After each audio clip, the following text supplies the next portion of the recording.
Tudo bem com vocês, pessoal? Meu nome é Carlos Pérez. A gente vai hoje bater um papo sobre o estagiário de direito, tá? Inscrito na OAB. O que ele tem direito, o que ele pode fazer, como pode, ele pode assinar, não pode, ele só pode fazer levantamentos de papelada no fórum. Você vai ficar sabendo hoje, tá bom? Esse vídeo eu não vou conseguir exaurir ele todo, tá bom? Mas você vai ficar com certeza muito animado com as possibilidades, inclusive remuneratórias, que você pode ter como estagiário da OAB, tá? Então, assim, para começar, o que o estagiário da OAB pode fazer? Tá certo? Então, além daquele clichê que a gente já falou, né? De levantar papel em fórum e tudo mais, que hoje em dia quase não se faz mais, porque tudo é digital.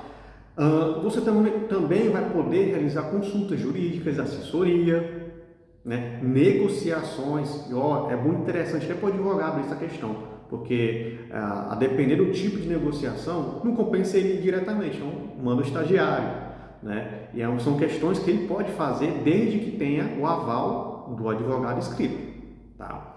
Então, assim, em resumo, o estagiário ele vai poder realizar todas as atividades que o advogado pode fazer, né? A única diferença é que ele vai precisar do aval, tá? Mais um detalhe, isso é no extrajudicial, porque no judicial sempre vai precisar do advogado, tá?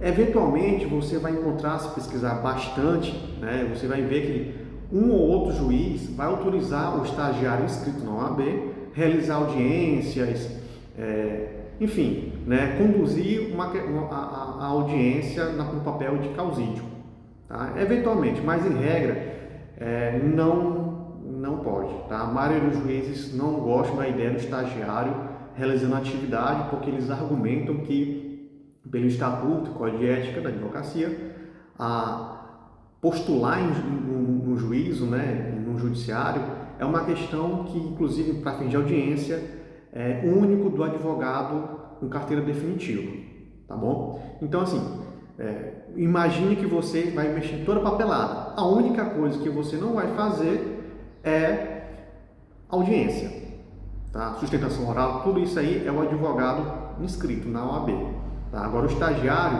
vai fazer recurso, petição inicial, embargos, fazer as manifestações do processo, atender o cliente, assessorar o cliente aqui e acolá, negociar com o cliente, honorários inclusive, pode, o advogado pode dar essa liberdade para ele. Então, quanto mais liberdade o advogado der ao estagiário, melhor para ele também, né? Tanto para o advogado como para o estagiário, que vai ganhar mais experiência também quanto a isso. Direitos do estagiário do OAB, tá? E aqui eu vou dar uma ênfase no estagiário do OAB bacharel em direito, tá bom? Porque pode. Ele vai ter direito vai ter acesso ao clube da OAB, tá bom? Você, quando se inscrever, né? Você vai fazer o juramento na mesma ocasião que os outros advogados que foram aprovados no exame da ordem. Tá? Você vai fazer o juramento e lá, a partir daí, você vai pagar anuidade para a OAB e paga. No Tocantins está em R$ 127 a anuidade com desconto se você paga em janeiro. Você também vai poder assinar documentos. Assinar documentos é sempre junto com a assinatura do advogado. Tá? Você não pode assinar sozinho, tá? Inclusive aqui eu vou antecipar o outro tópico, que é sobre o token, né? Muitas pessoas, inclusive as seccionais, né, até subseções, não sabem que o estagiário do AB pode ter um token com o certificado digital dele, inclusive para poder assinar junto com o advogado, né, assinatura eletrônica. Então, por exemplo, a Certin, uma certificadora digital, ela vende esse pacote, fica entre R$ 99 e R$ 170, salvo engano, algo assim.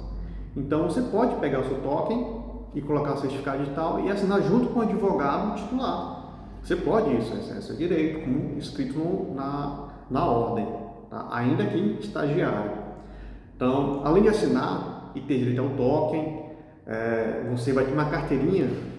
O cartão, eu tenho da minha época, eu tenho um cartão, mas aqui só está comigo a carteirinha agora. Ó, você vai ter direito a isso aqui. E tem um cartãozinho também, só que não é vermelho, é meio esverdeado, tá? Você também recebe isso. Você está limitado só a atuar no escritório? Não, né? Conforme a gente já falou aqui, você tem toda a liberdade para atuar que o advogado titular te oferecer, tá? Então, você vai poder sozinho no extrajudicial fazer basicamente tudo no extrajudicial. E eu vou dar uma ênfase no civil, tá? No criminal, tem umas polêmicas aqui e acolá sobre o estagiário sozinho ir até o presídio, né? Que não é legal, porque pode criar uma polêmica, né? Então, para evitar polêmicas, vamos nos focar aqui ao civil como um todo, né? Então, no civil você vai poder fazer tudo. Tudo. Conversar com o cliente. O cliente da empresa tal ligou que está precisando de uma ajuda, não sei o que, e você pode ir lá sozinho. Obviamente, vamos enfatizar, sempre com a aval do advogado titular, certo? Então, você não precisa ficar só movimentando o processo. Você, com a inscrição, você está livre para atuar, né, nos limites do seu acordo com o advogado. Tudo bem? Então, você pode... Eita, tá passando um caminhão aqui agora. Você pode ir atender um cliente, você pode peticionar assinando, junto com a assinatura do advogado, você pode realizar o recurso, fazer recurso. Você só não vai poder fazer a audiência, tá? Você vai poder andar pela cidade toda prospectando cliente, fazer negociações. Você pode sentar você e o teu cliente e o adversário do teu cliente para realizar um acordo ali entre os dois. Você pode ir lá formalizar um contrato, entende? Então, as opções para vocês são basicamente infinitas, né? Porque a única limitação que vai ter é a autorização do advogado nas tuas condutas. No resto, você pode fazer basicamente tudo, tá? E que nos leva ao último tópico, que essas opções que o inscrito na OAB pode ter, né? Te permite negociar formas de inclusive honorários junto com o advogado. Você pode realizar uma parceria onde você faz toda a movimentação, capta o cliente, faz a movimentação do processo e tudo mais, e o único serviço do advogado vai ser realizar as audiências. Nessas condições, é muito comum você formar uma parceria onde 50% dos honorários que entra é seu, 50% é do advogado inscrito. Então, é rentável. Pensa que se você pegar um cliente, né, que vai gerar uns honorários ao final, vamos supor aqui R$10 mil, 5 mil é seu, 5 mil é do advogado. Então, é interessante para o estagiário que está ganhando experiência e também está querendo, né, saber as possibilidades e, inclusive, rentáveis também. Tá? Aí vamos lembrar aqui que as maiores limitações que o estagiário vai ter é no judiciário, tá certo? Essas são as maiores. No extrajudicial, e dando ênfase no civil, as opções são infinitas, tá? Inclusive remuneratórias. Você pode formar um acordo de 50%, 30%, 40%, tá? Com o seu advogado, basta conversar, porque você pode realizar todo o serviço. Aí eu vou dar um destaque aqui, porque é interessante para o advogado, mas acredito que não compense com qualquer um, tá? Qualquer inscrito, tá? Tem que ser uma pessoa que transmita confiança e domínio do conteúdo que vai ser abordado com o teu cliente, né? Se for advogado. Você não vai mandar uma pessoa despreparada para receber 50% de honorários para realizar, criar um contrato e formalizar o contrato junto ao teu cliente, se essa pessoa não tem o domínio, ou melhor dizendo, não está qualificada para essa ação, entende? Então, o advogado, se ele não se atentar a contar isso, ele pode se prejudicar, né? Então, não é legal. Então, se a pessoa for uma pessoa estudiosa, né, demonstra conhecimento sobre o assunto que vai atuar, né? Porque é isso, o estagiário inscrito, ele vai atuar como um advogado. Também ele vai ter o número do OAB dele, ele vai estar lá assim, OAB, estado tal, numeração e o Ezinho de estagiário, ele vai ser um doutor, por assim dizer.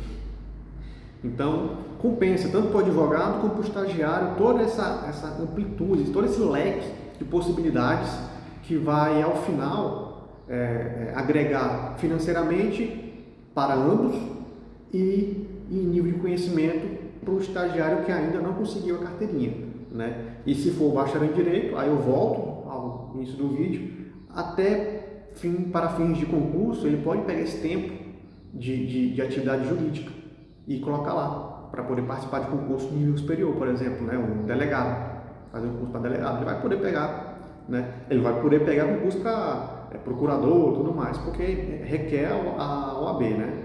Mas esses que apenas exigem o tempo de atividade jurídica de nível superior, o bacharel em Direito inscrito na OAB vai poder pegar. Então, espero que tenha ajudado vocês, né, a entender um pouco mais sobre as possibilidades e vantagens do inscrito na OAB, tá? E se você gostou, se eu fui minimamente útil para você, dá um joinha ali embaixo, se inscreve no canal.